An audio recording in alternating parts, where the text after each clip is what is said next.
Imagine walking through London, where ancient stone streets whisper tales of the past, and modern skyscrapers rise against a vast cerulean sky. Amidst this bustling metropolis, an invisible hand has shaped the city for centuries, the Grosvenors, a family whose quiet influence spans generations. They are the hidden dynasty behind two of London's most prestigious neighbourhoods, Mayfair and Belgravia. Picture yourself strolling down Eaton Square, where grand old money mansions flaunt white pillared facades and perfectly trimmed hedges. These homes, with their hefty price tags and famous residents, symbolize the Grosvenor family's unyielding ambition, a legacy that began nearly 1,000 years ago with a fierce ancestor, Hugh Lupus. His dog crest, etched in history, even inspired the Cheshire cat in Alice in Wonderland. The Grosvenors are not just old money, they are timeless money. From land grants given by William the Conqueror to a $12.5 billion empire today, their story threads through England's history like a golden ribbon.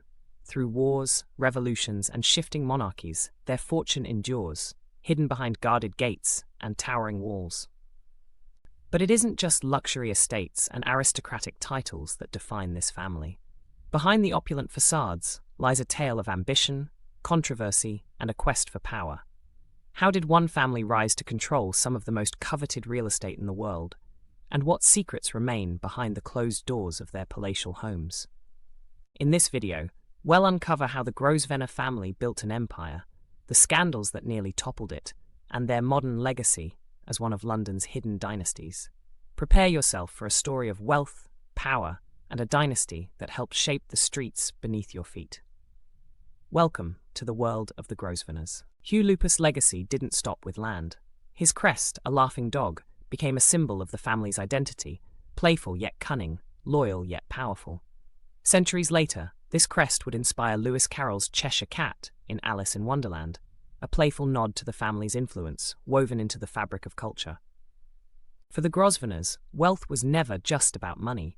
It was about power, control, and heritage.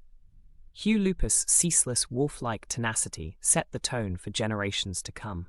This wasn't a family that merely existed. This was a family that thrived, carving their name into the annals of history. Over the centuries, the land passed down from Hugh Lupus would grow in value, setting the stage for one of the greatest fortunes England has ever seen. The Grosvenors didn't just hold on to their wealth, they multiplied it, ensuring that their influence would be felt for centuries. But how did a family that started with medieval forests and hunting dogs become the architects of modern London? The answer lies in one marriage that changed everything. And trust me, it's a story you won't want to miss. As the centuries rolled on, the Grosvenor family's legacy continued to grow. They held on to their lands, their power, and their influence. But their destiny would take an extraordinary turn in the late 1600s. This was a time when marriages weren't just about love. They were about strategy, alliances, and legacy. In 1677, Sir Thomas Grosvenor, a young baronet from Cheshire, married Mary Davies, a wealthy heiress. At first glance, it might seem like just another union of noble families. But Mary's dowry came with something far more valuable than jewels or gold. She inherited 500 acres of land just outside the bustling city of Londonland, that, at the time, was nothing more than farmland and marshes. To the average observer, it seemed unremarkable. To the Grosvenors, it was an opportunity waiting to unfold. Fast forward to the 18th century, and London was expanding rapidly.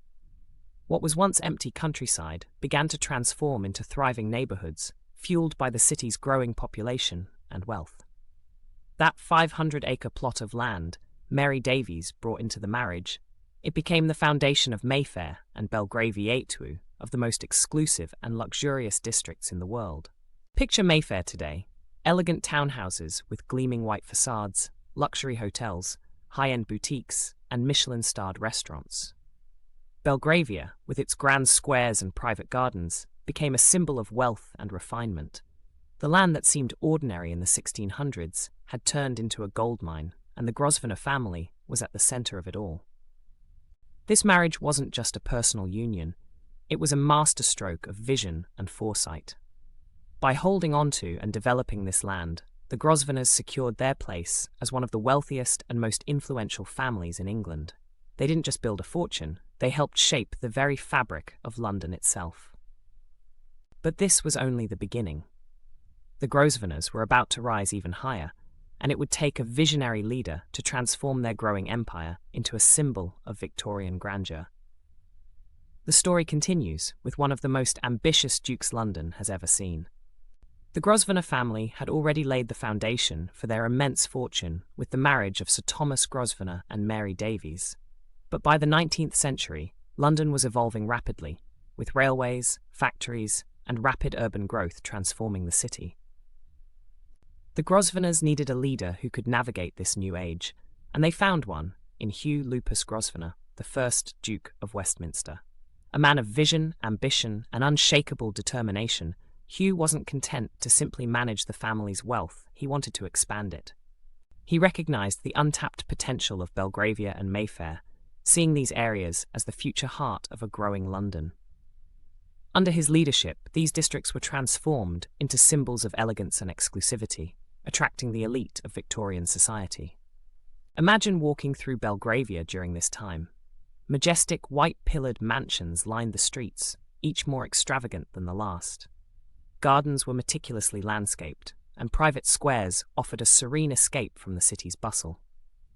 This was the Duke's vision at work. He didn't just develop properties, but created entire communities designed for the wealthy, making the Grosvenor name synonymous with prestige. Hugh wasn't just a property magnate, he was also deeply embedded in Britain's social and political circles. In 1874, his significant contributions to London's development were recognised when Queen Victoria granted him the title of Duke of Westminster, cementing his family's place among Britain's nobility. The title wasn't just an honour, it was a testament to the Grosvenor family's unparalleled influence over the city. While others built factories and railroads, Hugh Lupus built a legacy. The Grosvenor family's influence over London began long ago, but their true power emerged in the 19th century under Hugh Lupus Grosvenor, the first Duke of Westminster. Hugh saw potential where others saw only farmland and marshes, particularly in Belgravia and Mayfair, areas that would become the epitome of old money luxury. His vision turned these districts into the finest addresses in London, setting a new standard of elegance and exclusivity. But with this power came controversy, and as the 20th century dawned, the Grosvenor family faced both new opportunities and new challenges. Their rise had been built on strategic marriages, notably the 1677 union of Sir Thomas Grosvenor and Mary Davies, which brought 500 acres of land near London into the family's holdings. At the time, the land seemed insignificant, but as London grew, so did its value. By the 19th century, the Grosvenor family was at the centre of London's expansion, shaping the city's landscape and defining its elite neighbourhoods. The family's legacy wasn't just about land, it was about shaping the future of London. Under Hugh Lupus Grosvenor, the first Duke of Westminster, the Grosvenor family's fortunes soared. Hugh was not content with managing his wealth, he expanded it. He developed Mayfair and Belgravia into the heart of the city's high society, creating neighbourhoods where the elite could live, work, and socialise. The Duke didn't simply build properties, he crafted communities. His mansions, private squares, and landscaped gardens set a new standard for luxury, and the Grosvenor name became synonymous with prestige. By the time the 20th century arrived, London had undergone dramatic changes. Railways and factories reshaped the city, and the Grosvenors needed a leader who could adapt to this new era. That leader came in the form of Gerald Cavendish Grosvenor, the 6th Duke of Westminster.